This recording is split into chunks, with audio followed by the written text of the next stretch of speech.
YouTube, hello. Welcome to the live stream. It's a Thursday, and I'm going to discuss something that is kind of out of my range, but also something that should be in everybody's wheelhouse. I mean, you don't even have to be a hockey fan or a sports fan to understand this situation and this question right now. The Vancouver Canucks, they have not been in game action in more than 3 weeks. It's been 22 days. They have not played.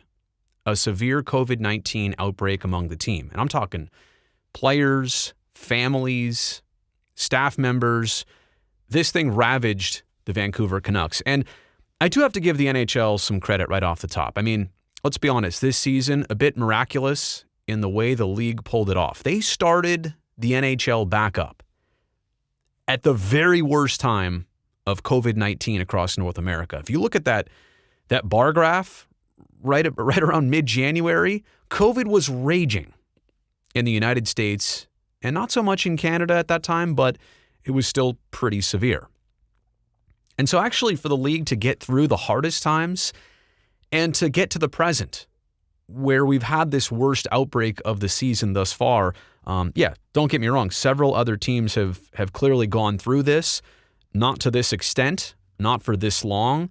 Dallas, the Avs come to mind, the New Jersey Devils, were the Flyers shut down for a while. I mean, literally every team has had at least one game, if not many, postponed. But I'd say half the teams in the league have gone through a shutdown, more than half. A majority of the teams in the league have been entirely shut down for a certain time period and had to come back a little bit cold, a little bit rusty. But this is a totally different precedent. 22 days off, and now the Vancouver Canucks are going to be asked to play 19 games. 19 games in their final 31 days to get to 56 that everybody else is playing. I want to first show you this article from the Hockey News.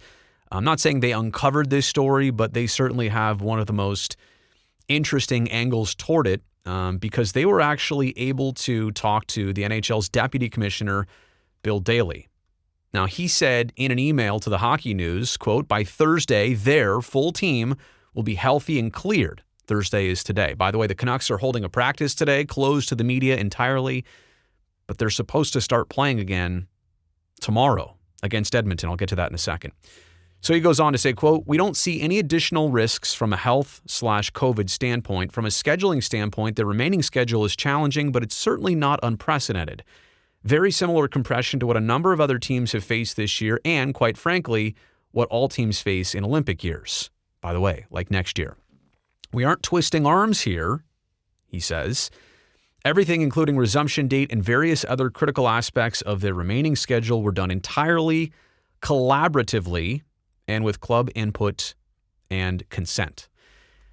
Now, that strikes a bit of a different tone here as I switch tabs and show you this ESPN story from Emily Kaplan yesterday. As you can tell, it's been updated here today.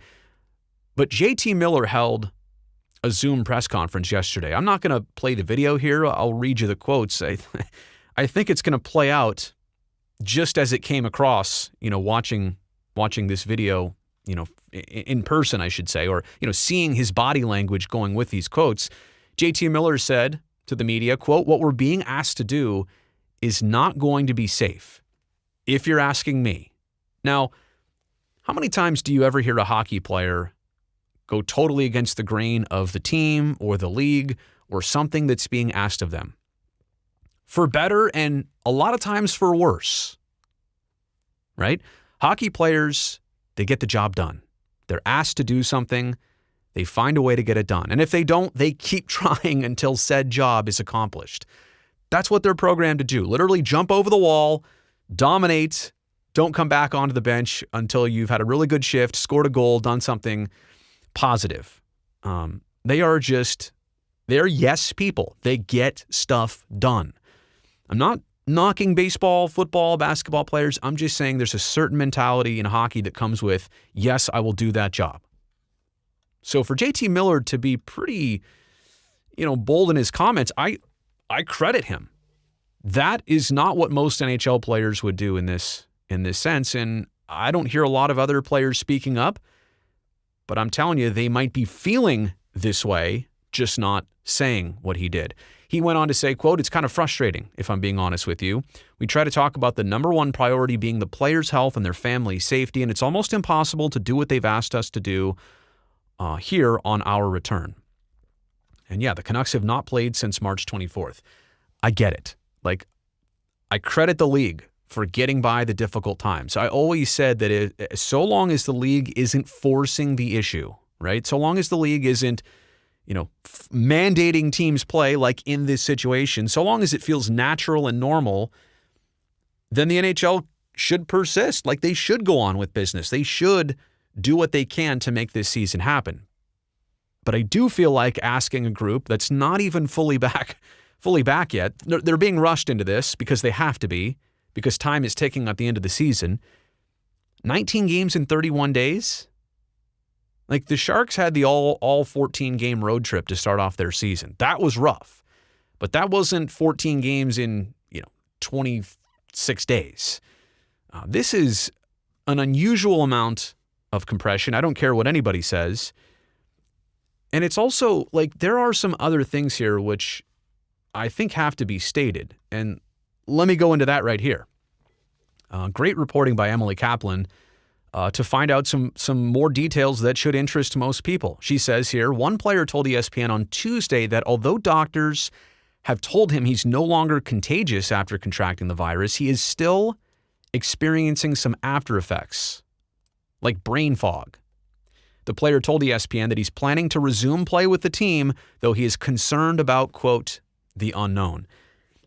Perfect example of what I was talking about before. Players going to do it. Players going to do what they were asked, but they don't feel great about it.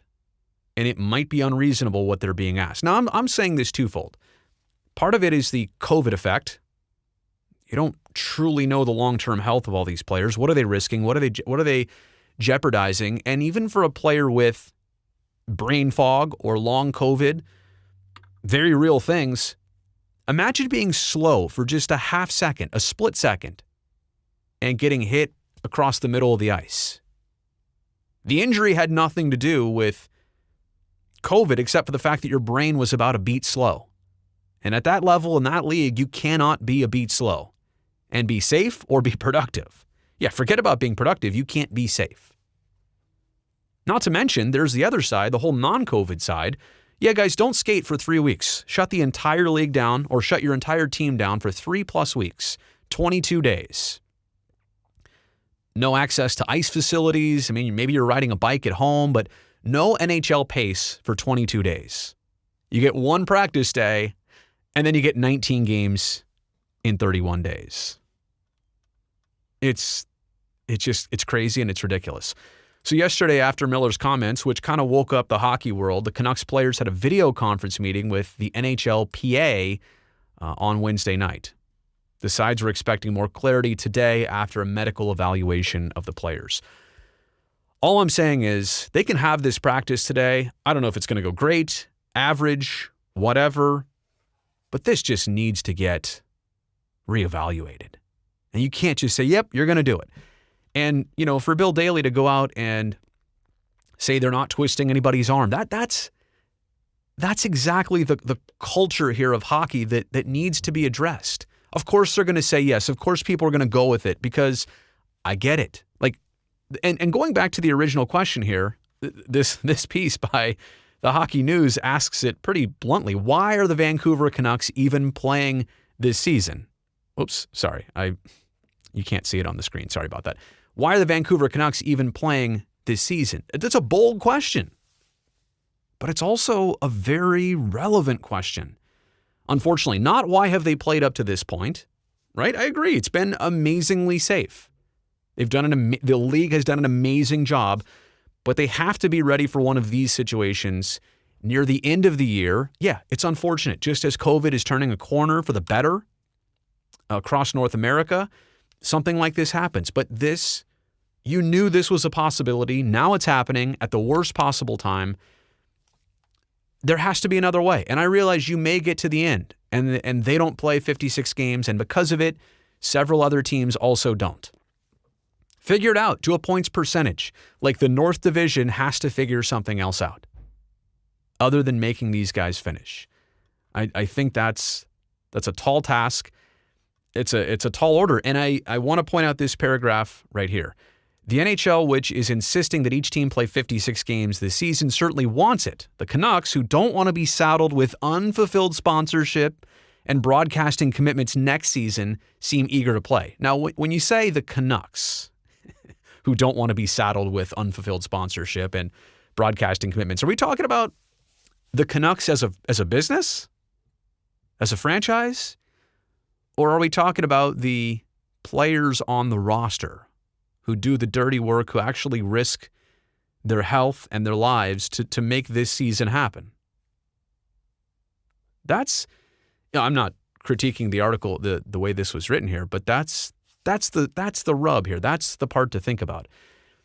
And the NHL Players Association is also signing off on a scheme that will see a team ravaged by COVID-19 play 19 games in 31 nights, despite the fact that it is pretty much out of the playoff race. Look, you've got the potential for just a lot of bad things to happen here. Enough bad has already happened. I get it. You want to finish this season. You want to make it respectable. You want to, do what you set out to do. I get it. I appreciate that. I've always appreciated that work ethic from hockey players. They're genuinely, for the most part, amazing human beings. But this is abnormal. The whole scenario is abnormal. And unfortunately, sometimes you can't control everything. So I'm here to say this is a question right now.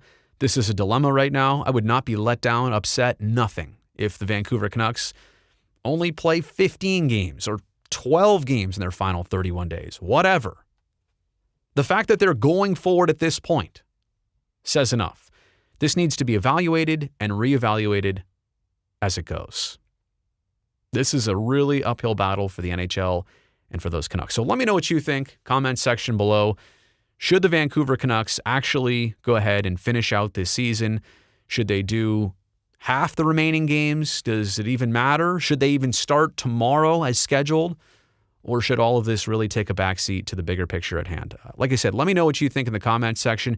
Thanks for checking out this video. Have a great day. I will talk to you next time here on the live stream.